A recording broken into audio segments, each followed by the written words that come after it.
Bonjour à ceux qui nous suivent déjà sur le live si la rediff a commencé. Donc j'ai le plaisir d'ouvrir cette matinée qui va être consacrée évidemment au Brain Entertainment, mais dans ce lien avec la question des médias et de la médiatisation de ces contenus.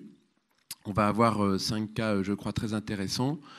Comme vous l'a dit Jérémy, on aura à chaque fois donc une demi-heure avec 20 minutes d'exposé des gens qui vont venir nous présenter ces cas de Brand Entertainment et puis ensuite un échange avec vous dans la salle. Et avant ça, moi je voulais faire une petite introduction sur la question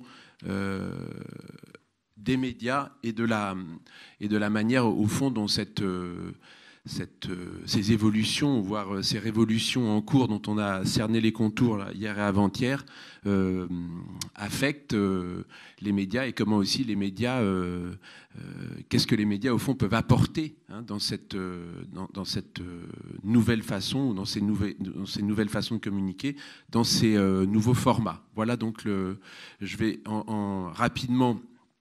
Je serai le timekeeper, donc je vais essayer d'abord de m'appliquer la règle à moi-même, rapidement d'expliquer quelques idées clés là-dessus. Vous le voyez, le modèle traditionnel, il perdure, mais disons que le modèle où chacun avait un rôle bien défini, l'annonceur, le média comme support ou comme contexte du discours publicitaire, et puis les agences produisant, créant et conseillant en matière de médiatisation, ce modèle, il perdure, mais on voit qu'il évolue aussi, qu'il est en train de bouger, et on voit que du côté des publics, il y a effectivement un sentiment quelquefois de saturation ou de mise à distance accrue face au contenu publicitaire classique, même s'il conserve encore largement son efficacité. Et puis on voit que sur le web, en tout cas, les dispositifs les plus classiques s'usent très vite et peuvent être davantage mis à distance, sans doute parce que le digital en général induit, comment dire, un rapport assez intime avec les contenus, assez proche, ne serait-ce que la proximité entre l'utilisateur et l'écran. Et on voit que donc la communication des marques se réinvente aussi sous cet effet-là. Et donc il y a au fond deux grands phénomènes qui sont en cours simultanément.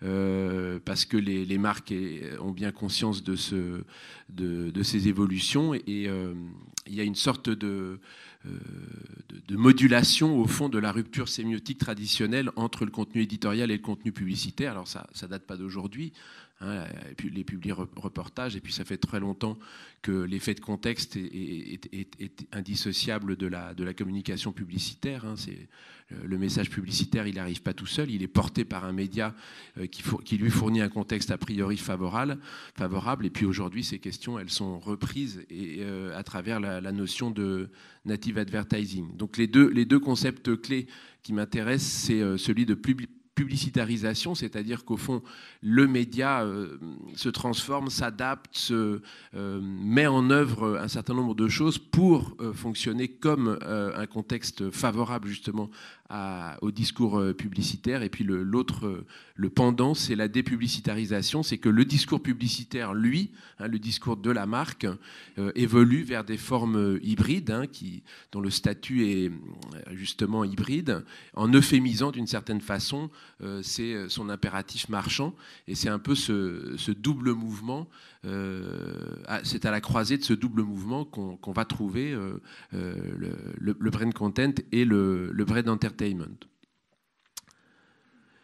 Et donc aujourd'hui, on a au fond le contenu devient un enjeu pour tous les acteurs. Alors je dirais que donc il y a au fond de nouvelles formes de concurrence autour de ce savoir-faire, et évidemment pour les médias c'est un enjeu fondamental, puisque il y a quand même derrière l'idée que tout à coup la marque, en produisant ses contenus et en utilisant un espèce d'hypermédia qui est le digital, peut ou pourrait s'affranchir au fond des médias traditionnels, et les marques le font quelquefois, mais évidemment les médias ont des caractéristiques et des dispositions qui particulières, et je pense qu'un certain nombre de cas viendront illustrer cela, ont des caractéristiques particulières qui les rendent, utiles, voire indispensables à la diffusion, au fond, de ces nouveaux contenus de marque.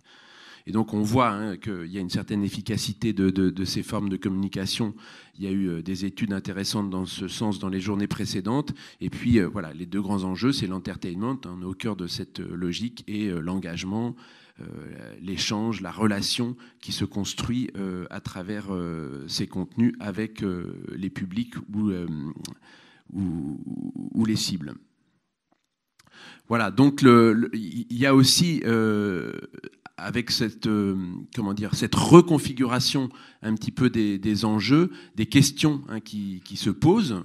Il y a une première question qui est celle de l'efficacité, c'est-à-dire que effectivement, est-ce que cet effacement de la marque relatif derrière le contenu, quel effet elle produit et quels sont les retours sur investissement. Donc c'est des questions ouvertes sur lesquelles vous aurez peut-être des avis à donner. Et puis ce floutage au fond des frontières entre production des marques et puis production culturelle, quel effet elles ont sur la réception. Là aussi c'est une question intéressante, sachant qu'on va vers une sorte d'élargissement de l'univers concurrentiel où un certain nombre de contenus publicitaires, est-ce qu'il faut encore les appeler comme ça, mais disons produits par les marques, entrent en concurrence, mais aussi en résonance avec les contenus médiatiques et les contenus culturels dans leur ensemble. Voilà, et donc il me semble que pour les entreprises médias, puisque c'est le cœur de métier de Think Out, il y a là un risque, mais aussi une opportunité. Il me semble que d'une part, les médias ont vocation à faire valoir le fait qu'ils sont eux aussi des marques et donc qu'ils disposent d'un territoire de sens, d'une légitimité et d'une légitimité en particulier dans la relation qu'ils sont capables de construire avec leur public. On verra ça au fur et à mesure des cas qui nous seront exposés. Et puis, ils ont aussi une expertise, évidemment, dans la production des contenus. C'est le cœur de leur métier, expertise qu'ils peuvent mettre directement au service des marques. Là, on a repris l'exemple de M6 qui se dote d'une structure dédiée à ça, une limited content, cette expertise média au service des marques. Il y a d'autres cas de figure. Donc, il me semble que ça soit en termes de capacité à créer une relation spécifique ou que ça soit en termes de capacité à créer des contenus, les médias sont évidemment bien armés pour jouer leur rôle dans ce nouvel espace. À côté de ça, il y a des questions. Ce floutage des frontières entre contenu éditorial et contenu publicitaire, il peut poser des problèmes en termes de fonctionnement interne. Donc on voit qu'il y a une évolution dans le métier des médias, dans le dialogue entre justement le champ publicitaire et le champ éditorial. C'était un des rares métiers où les gens qui produisaient les journalistes étaient très éloignés des enjeux de business, presque déontologiquement. On voit que les choses bougent et qu'il y a sans doute de nouvelles façons de fonctionner à mettre en place. Et puis pour les publics, il y a la question de la légitimité du média à terme dans cette configuration, parce qu'au fond, il y a un paradoxe que je trouve intéressant à soulever dans ces journées de Paris 2.0 sur le brand entertainment, c'est que l'efficacité des contenus que les marques vont chercher en s'affranchissant d'une certaine façon des formats traditionnels de la publicité repose justement sur le maintien d'une certaine différence, d'une certaine frontière entre ce qui est perçu comme de l'éditorial et ce qui est perçu comme du publicitaire. Donc là, il me semble qu'il y a une tension ou un paradoxe qui est intéressant à interroger. Voilà. Et pour finir, et pour essayer de schématiser à grands traits l'évolution, au fond, qu'on peut percevoir dans ce rapport entre les marques et les médias, il me semble qu'il y a eu un premier temps qui perdure encore, mais qui est en train de muter de manière un peu paradigmatique. C'était celui où, au fond, le média était surtout considéré comme un support du contenu de marque. Au fond, la marque parlait dans le média. Il y a un moment où la marque se met à parler comme le média, face par exemple, d'une certaine façon, à la démonétisation de la valeur du discours publicitaire online dans ses formes traditionnelles. Il y a la nécessité d'inventer de nouveaux formats. Donc, par exemple, le native advertising, c'est-à-dire de s'inscrire dans le média de manière optimum. Et le dernier stade, celui dans lequel on est aujourd'hui ou qui s'invente aujourd'hui, j'aurais tendance à le formuler de la façon suivante, comme presque une forme de co-énonciation ou de co-branding, pour employer un terme marketing, entre un média qui est largement devenu une marque et une marque qui est de plus en plus un média pour, au fond, coproduire des contenus. Donc je soumets à votre attention et à votre critique cette définition possible, évidemment qui est sous-tendue par le fait qu'il me semble qu'aujourd'hui les médias assument de plus en plus leur statut de marque à eux aussi, hein, dans la mesure où le fait qu'ils s'affranchissent de plus en plus d'un support unique et qu'aussi leur business model évolue, les pousse à assumer cette dimension de marque. Et on voit dans le jargon des études marketing et des études médias, hein, que ce qu'on appelle le contrat de lecture, c'est-à-dire ce lien étroit entre médias et son public, et le fond de marque qui est le territoire de sens que promeut une marque, on voit que ces deux concepts se rapprochent de plus en plus. Voilà, donc je vais laisser la parole aux intervenants en terminant sur cette phrase, au fond, qui est là pour susciter votre réflexion. Un média, au fond, c'est une marque qui ne ferait que du brain content. Est-ce que c'est vrai ou pas?